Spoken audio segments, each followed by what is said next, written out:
Today I am going to perform a science experiment to show air pressure. For this experiment, we need some straws, a transparent bottle and some balloons. One can see that I have made a hole on the uppermost layer of the bottle and I fixed a straw.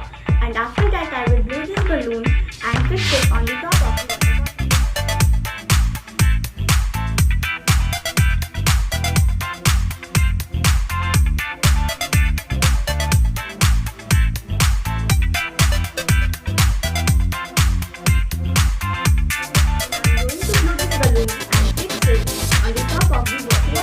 Balloon on the top of the bottle.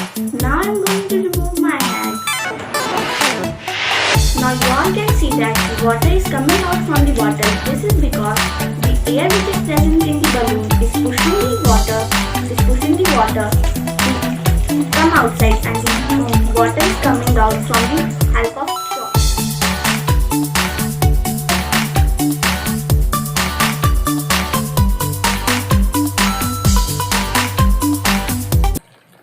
Thank you for watching my video.